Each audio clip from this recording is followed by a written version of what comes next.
For coming. Hopefully this is not going to be an information dump, but this probably is not suitable for a 20-minute presentation, so I'm going to kind of go quickly through some of the parts of this. Basically, this presentation is based off the research I did for my master's thesis, which revolves around evaluating cultural content in EFL materials. And the kind of the theoretical basis of this is based off of some research that's been done by Scylla Winiger and Thomas Kiss, who are instructors at the National University of Singapore. And I'll kind of explain how they fit in later. As for the topic, I'm of the school of thought that teaching even language students about race and prejudice and global issues is not only a good supplemental thing, but a necessary component of a complete humanities education. And being language educators does not absolve us from that responsibility. So a lot of what I kind of think about is based on how can we fit those type of issues into what is traditionally thought of just a purely language-centered education. So what are our learning goals when we start a class or a course? What is the role of culture in our classroom, and how do we incorporate that? So those are the questions kind of going into this. Now, what I'd like to try to cover is the history of cultural paradigms in EFL education. Maybe 2 minutes on that. Research methodologies about how culture has been incorporated into EFL materials, and then the Pearson semiotic analysis, which is what I tried to do for my master's thesis. So, culture in EFL education. There's really been three large kind of paradigms starting in the 1950s. Pre that, pre-World War II, it's literal imperialism. Is kind of the driving force behind language education. So, kind of the first I call target culture, which treats culture as fact and learning as adoption. Kind of the middle, kind of flexible period is interculture. Culture is considered as fixed traits, and then learning is navigation of those traits. And then finally, kind of the more modern transculture as cultural flow, and learning as exploration. So, to kind of lay these all out a little bit more in detail, target culture kind of started in the 1950s, still ongoing in some places, including Japan. Treats culture as facts, things you learn and accept and adopt if you're trying to become a member of a target culture. So we have, the big C culture, concrete culture, which is food, clothing, festivals, or little c culture, which is behaviors, mannerisms, Hofstede's dimensions of culture, spacing, silence, that kind of stuff, which is still treated like people here do this, and that's what you need to do if you're going to be, a member of that culture. Obviously, this became criticized. Linguistic imperialism, the thought of using soft power, economic, cultural power to influence people to become or see your culture as higher than others, as well as an essentialized and otherized view of culture. Fairclough, a bunch of people have written on this. And it could be positive and negative, right? America's dangerous, or Australians are friendly, right? It's not implicitly negative. It can be positive, but it's still a type of essentialization. Past that, kind of still popular now is the interculture. Now, the difference between the two is that interculture kind of recognizes the value of other, the learner's culture, but it still treats it as a fixed thing, right? You are Japanese, he is American. And what will happen in that sort of situation without any individual variation? So, Byram's model of intercultural communicative competence and Bennett's development model of intercultural sensitivity are both based on that kind of thing. How do you navigate an intercultural experience between an American and a Japanese, hypothetically, right? Which is, still a binary, kind of vision about culture. So, also it was criticized as binary. You can learn to tolerate or navigate, but there's not really any view of how learning about culture, about language affects you as a learner, or how the intercultural exchange affects you, either party, the American or the Japanese, right? There is some sort of cultural borrowing, cultural shift going on in those type of interactions. So the most recent kind of paradigm is transculture, the local, approach, seeing culture as a flow, not static, always changing, not binary. And the way this is incorporated into language education is, how people can look at a culture and analyze it, not only the foreign culture, but their own culture. And not just, learn facts and memorize, behaviors, but kind of compare and contrast and kind of really critically look at culture in the classroom. Now, this is the theory portion of this, and it's all very abstract. Hopefully, some of the next research will help clarify that. So my research was about EFL materials, not pedagogy, not any sort of methodologies, but just the materials that are being used. And in the master's thesis, I looked at a bunch of other studies that looked at culture and EFL materials. But there were some problems with the methodologies they used to research that kind of missed the point of culture, I think. The first is trying to use quantitative measurements in culture. Most often this would be, this book mentioned the word USA or American 32 times, but they only mentioned the word Africa 10 times. So obviously there's an Anglosphere bias. Now that might be true, but you can't pull that conclusion from that type of research, right? So they're using national categories, they're using racial categories. There was a study that looked at the shading of characters. The problem is the book was in black and white. So obviously it's shaded or unshaded, but you can't, there is an underlying ideology there, but you can't pull a conclusion based off just that, right? And then there's just some studies that just did not display any sort of clear methodology. I didn't really know what they're trying to say. So obviously, to criticize this, even if we can assume that the word American has a certain cultural value, it doesn't mean that our understanding of that value is going to be the same as the learners. So even if we can pull a good conclusion from that kind of idea, it doesn't mean it's going to translate to what the learner is going to pull from that type of word or that image from the book. And often when they have those conclusions, they say, okay, the book has more mentions of people from America, therefore Anglosphere bias, therefore Mext is a racist organization, right? They kind of draw a direct line between those links. And again, that might be true, but you can't base it off that type of research. So, moving to qualitative, talking about critical discourse analysis. Now, these would look more at the thematics, looking at multimodal image and other things. And I think these are more in the right line of thinking about it, but usually they'll say, okay, this is an image study, or this is a discourse study, or this is a grammar study, and analyze those portions only of the text. It's not holistic.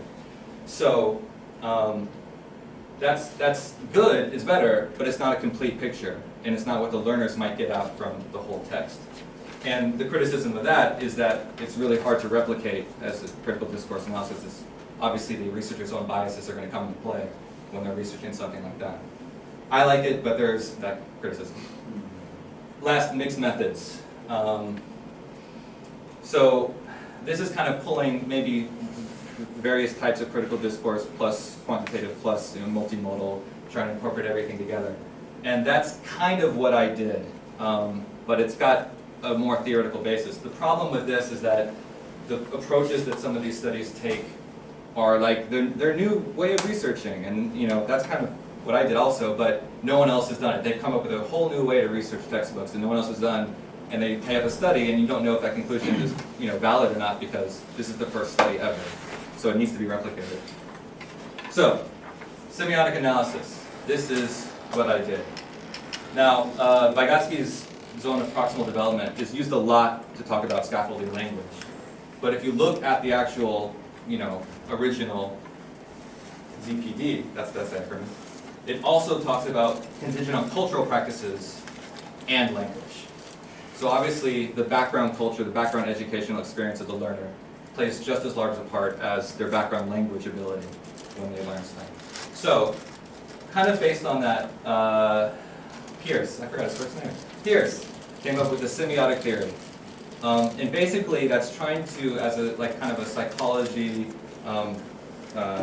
theory, how people imagine or think of things when they see them. So this is my dummy's version of this whole theory. There's three parts: the individual, the sign, and the interpretant. So basically, the individual sees the sign, creates their own original interpretant. And these all are very contingent on other things. So, the signs, the textbooks are obviously influenced by government policy, right? Next, the only guiding light that they give is, this is the grammar you have to cover. No vocabulary lists, no content. They say, this is the grammar you need to cover, and that's it. The publisher needs to sell books, so how do they market the books, right? And is the teaching approach in the book going to be suitable for the teachers who are going to use it? It probably tends toward ease of use, right? We don't want to make this too difficult for the teachers. So there's going to be a lot of aspects that kind of guide how the book finally comes out. Now, the student learning, the individual, obviously motivation's a factor, the learning environment, their cognitive level. Elementary school students probably a little too young to talk about racism, right? There might be some kind of, I would say there might be some like incidental experiences, but unless they have kind of a background understanding of that kind of relationship between people, it's going to be hard to kind of get the point across. And finally, the meaning, the interpretant, their thoughts, are influenced by their social context and their cultural background. So, how do we take in all of this into one study? Obviously, things get really messy, and things get really, in the name of holistic approach, you kind of lose all sort of replicability. You kind of just say, look, we're not trying to make this replicable. We don't care if there's a qualitative or quantitative aspect to this. We're just trying to take a holistic approach, look at everything we can see in the book, and try to pull some stuff out of that. And what is the potential meaning? Not what I think, but what will the students think? So when we have a holistic approach like this, we have to look at the text, both the English and the Japanese portions, the main text and the supplemental side and activity stuff, the instructions, vocabulary lists on the side, the images, kind of hey, it's a group of people, all, locking arms as the chapter introduction page. That's part of the book. Pictures and illustrations, covers, and then activities, linguistic practice activities versus kind of exploration. So, where this leads to is balancing between a purely denotational approach or a connotational approach. Now, again, this is not a binary, this is a complete gradient, and not just for the series of the book, but for the unit, the chapter, even the single sentence you've got. So, denotational basically means purely linguistic practice, right? Lexical meaning, deconstruct parts of speech, linguistic focus. Like, that's the point, that's the goal of what is in the book. Connotational is kind of the opposite side, right? New ideas, student exploration of themes, or kind of focusing on cultural context, like analysis, interpretation. So, I looked at all of the junior high school textbooks, which was an easy subset because there's only 18 of them. There's 6 approved series, 3 books apiece. Everybody in Japan uses one of those books, it's mandatory. High schools kind of start branching out and universities go all over the place, so I just wanted the easy subset. And I found, obviously, it's more denotational, right? Japan's approach is more linguistic, and even though books try to introduce some connotational stuff, it might be really essentialized, it might be, not so forward thinking in their approach. Now, I'm not going to bore you with all of the diagrams and pictures I drew all over the pages. I just want to give you a few easy examples to kind of imagine this. Purely denotational, right? We've got an activity, practicing a grammar point, with some example sentences and some pictures. The pictures are there just to reference the text, right? They don't serve any other purpose but to remind a student about what is a computer. What is a bear? Oh yeah, that's right, computers, bears. They're pretty, I would say, even in terms of the cultural implications behind the sentences, right? Coffee is bitter. Okay, yes, that's true. Babies cry when they're hungry or tired. That seems pretty universal, right? There's very little cultural bias behind that, and that's pretty denotational. Now, as a mix of denotational connotational, somewhere in the middle, you can kind of think of this as they're presenting a grammar point, but there is cultural bias behind this, right? Same culture or same grammar point. Japanese people eat osechi for New Year's holiday. With the next picture, the Japanese family sitting down at the kotatsu with the osechi box. Now, does your family look like this? Absolutely. Yeah? And for a student, if they encounter this picture, they're like, well, we could just say we just ate fast food last time, if I remember correctly. Or, yeah, we didn't really dress up, you know, we just kind of wore comfortable clothes in our house. Did we have, I forgot the name of this. You know what this is, right? The kind of mochi thing. This is the typification of the Japanese family, right? And if students encounter this, this is like, this contributes to their image of what is a Japanese person, what is a Japanese family. Now, there is no chance to interpret this. It's this is what it is, right? And even other example sentences carry cultural bias. Students study for entrance examinations, right? Well, yes, some do, yeah, sure. Office workers have a lot of work, okay? Define work. CEOs are very rich, okay? You know, what if you're from a country that doesn't have a lot of CEOs or a lot of industrial, you know, background? So, as kind of innocuous as this seems, there is kind of implicit cultural bias in this, and it doesn't have to be positive or negative. It just, if it's presented as fact, it kind of is a kind of contributing factor to essentialization. Now, purely connotational. This is my own example. This is not from a book. Now, we've got three pictures that kind of, this was hard to find on Google, these three pictures. They kind of give, not necessarily positive or negative, I mean, it could be negative, it could be, depending on how you interpret it. Three pictures that kind of portray an essentialized stereotype of a person from a certain country, right? Now, the language part comes into where they have to describe these pictures, and obviously, you know, they're going to have to kind of, how comfortable am I in saying what I think about this picture, right? What words are okay and not okay to use here? How comfortable am I thinking about these people as representations of the country? Like, that can be a part of the activity to explore the culture. And then finally, okay, now draw a Japanese person in a similar style, right? How comfortable are you at analyzing negative stereotypes of your own culture and country, right? How would, like, if this is, you know, a mix between negative and positive, how many negative stereotypes are you comfortable with thinking about for Japanese people? And, you know, what is the foreign, maybe stereotype of the Japanese person? You know, there is a linguistic, you know, portion of this, but it goes beyond that to look at culture and how culture plays a role in language and thinking about cultures and countries. So, moving forward, when you have a book or when you choose materials, when you create materials, when you have culture, is it a supplemental fact-based, you know, hey, this is good in America, but in some countries it's not that good, right? That's okay in portion, but what purpose does that serve for the lesson, and what does it really mean for their education?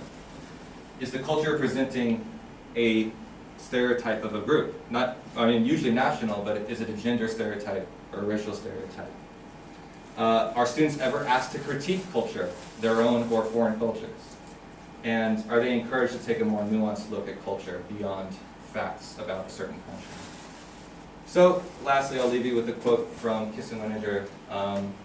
In order to present culture effectively in classes, we have to go beyond culture as serving the linguistic purposes. It has to be its own thing that we incorporate effectively.